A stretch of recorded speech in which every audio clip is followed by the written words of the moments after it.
안녕하세요. 12월 7일 목요일 말드라에 오신 여러분들을 환영하고 축복합니다.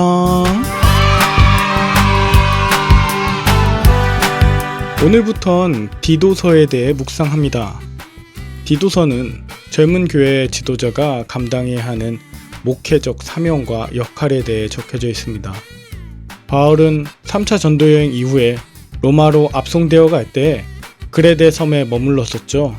그러나 바울의 제안대로 그곳에서 겨울을 나지 않고 급하게 항해를 시작한 탓에 바울이 타고 있던 배가 유라굴로 강풍을 만나 파선되었었습니다. 자, 그래서 바울은 그때에 그레데에 교회를 세우고 또 신앙을 제대로 가르치지 못한 것에 대해서 복음에 빚을 졌다고 생각했던 것 같습니다. 그래서 디도를 그레데 교회의 목회자로 보내게 되었던 것이죠. 디모데 전후서와 마찬가지로 디도서에도 바울이 디도에게 목회적으로 당부하는 내용들이 나오는데요. 특별히 이 땅에서 믿음의 경주를 하고 있는 우리가 어떻게 이 믿음의 여정을 완주해야 하는지 당부하는 내용을 통해 우리도 어떻게 성도로 복음 전도자로서의 사명을 잘 감당할 수 있을지 묵상하고 결단했으면 좋겠습니다. 그러면 오늘의 말드라를 힘차게 시작해 보도록 할까요? 자, 출발!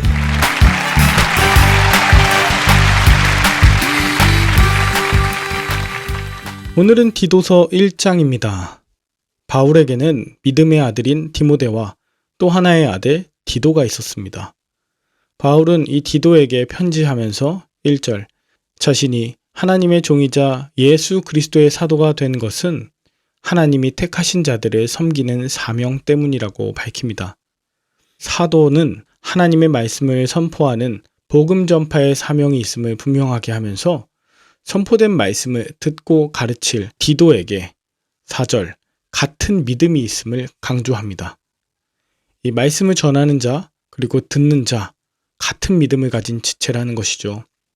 여러분, 이렇게 바울이 디도에게 또 디도가 그레데 교회 성도들에게 전할 때 예수 그리스도의 신실함으로 인해 묶여진 신앙 공동체는 일반적인 혈육보다 훨씬 끈끈하고 강력한 관계가 됩니다. 바울은 5절부터 디도를 그레데 섬에 넘겨둔 이유가 각 성의 장로들을 세워 교회를 든든하게 세우고자 함이라고 말하는데요. 6절부터 장로는 책망할 것이 없고 한 아내의 남편이며 방탕하다는 비난을 받거나 불순종하는 일이 없는 믿는 자녀를 둔 자라야 함을 강조합니다. 주로 가정에서 가족들에게 인정을 받고 신앙의 자녀를 둔 자가 또 하나의 가족 공동체인 교회의 구성원들을 잘 양육할 수 있다는 것이죠. 또한 7절부터 하나님의 청지기로서 책망할 것이 없고 자기 고집대로 하지 않으며 급하게 분을 내거나 술을 즐기지 않고 구타하지 않고 더러운 이득을 탐하지 않으며 나그네를 대접하고 선행을 좋아하며 신중하며 의로우며 거룩하며 절제하며 믿음의 말씀을 그대로 지키며 가르치며 책망하는 자여야 함을 말합니다. 영적인 지도자일수록 세상의 윤리와 질서를 지키며 흠잡을 것이 없어야 한다고 가르치죠. 신앙의 본이 되는 거룩한 삶으로 자신의 집을 잘 다스리는 자, 그가 맡기신 교회의 청지기 사명을 잘 감당할 수 있고 또한 말씀의 가르침에 순종하고 그것을 가르치는 일에 최선을 다하는 자가 바로 장로입니다. 바울이 각 성에 이런 장로들을 세워 교회를 든든하게 세워야 한다고 말하는 이유가 뭘까요? 10절에 보면 교회 안에서 불순종하고 헛된 말을 하며 속이는 자가 많은 할례파인들 중에 더러운 이득을 취하고자 가정들을 온통 무너뜨리는 자가 있었기 때문입니다. 여러분, 할례파인들은요, 율법의 정결법 중 특히 태어난 지 8일 만에 할례를 받아야 함을 강조하면서 이방인들에게도 할례를 강조하고요, 유대인으로서 할례 받은 자신들만이 선민임을 강조하는 유대 우월주의에 빠져 있던 자들이었습니다.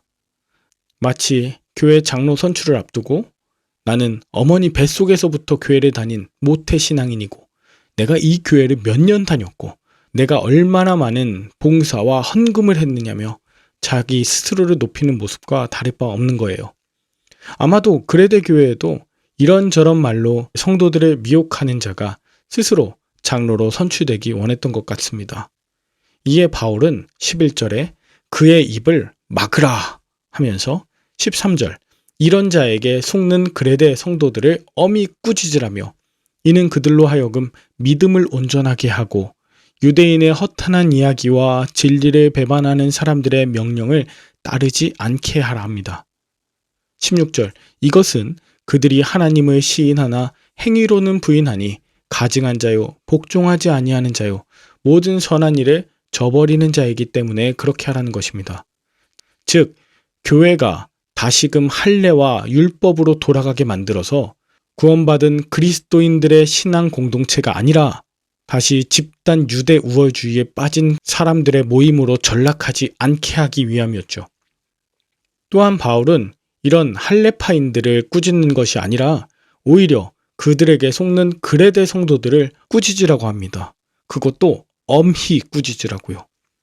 이것은 그레데 성도들로 하여금 옳고 그름을 따지려는 것이 아니라 그들의 믿음을 건강하게 세우기 위함이라고 말했죠. 또한 그 말씀을 듣고 그 엄히 꾸짖음 가운데 가슴을 치며 회개하고 온전히 주님께로 돌이키는 자가 진정 감독이자 장로의 자격을 갖춘 자입니다. 말씀을 듣지 않는 자는 자기 생각만 옳다고 여기며 전통과 율법을 강조하며 더러운 이득을 취하고자 합니다.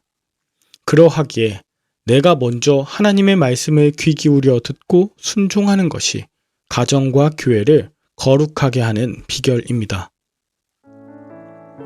여러분은 오늘 본문을 통해 무엇을 느끼셨나요? 코로나 이후 많은 교회에서 장로 선거와 임직이 거행되고 있습니다.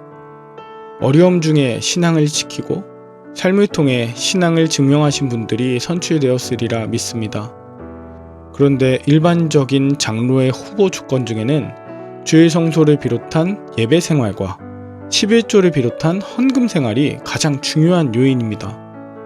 아무리 봉사하고 선행을 하고 또 성도들로부터 좋은 성품을 가진 이라고 인정을 받아도 헌금을 제대로 하지 않으면 후보가 될 수 없습니다.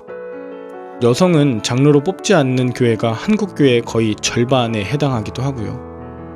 그러고 보니 수요, 금요, 새벽 기도에 아무리 참석하지 않아도 주일에 나와서 1시간 예배에 잘 앉아있고 헌금도 많이 하고 있으면 세월이 지나 장로 후보가 됩니다. 물론 저는 어떤 분이든 하나님의 계획이 있고 장로 임직 이후에 교회를 세우실 일을 위해 더 헌신하실 것을 믿습니다.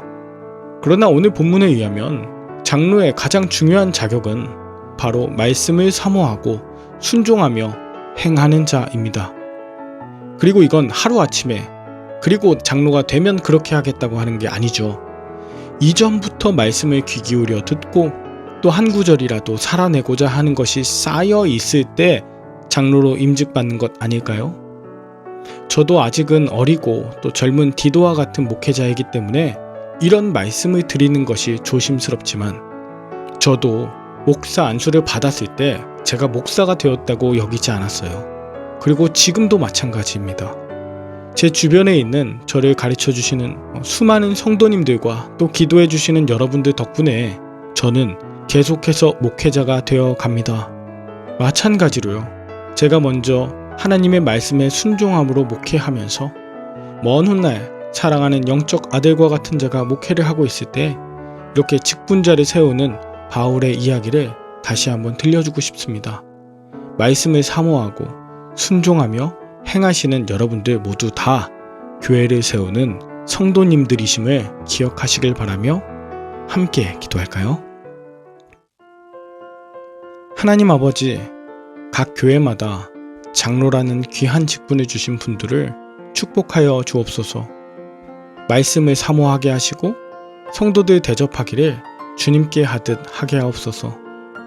디도와 같은 목회자들에겐 말씀의 지혜와 믿음의 담대함을 주셔서 때로 불의한 일과 거짓 진리 앞에서 엄히 꾸짖을 수 있는 용기를 주시고 날마다 목회자들이 먼저 주님의 말씀 앞에 자신을 비추고 회개하는 거룩한 자 되게 하옵소서. 그리하여 목회자와 장로님들로 인해 한국교회가 복음으로 회복된다는 소식이 곳곳에서 들리게 하시고 하나님의 나라 이 땅 가운데 임하옵소서. 주 예수님의 이름으로 기도합니다. 아멘. 오늘도 좋은 하루 되시길 바라며 저는 내일 다시 찾아뵙도록 하겠습니다. 샬롬.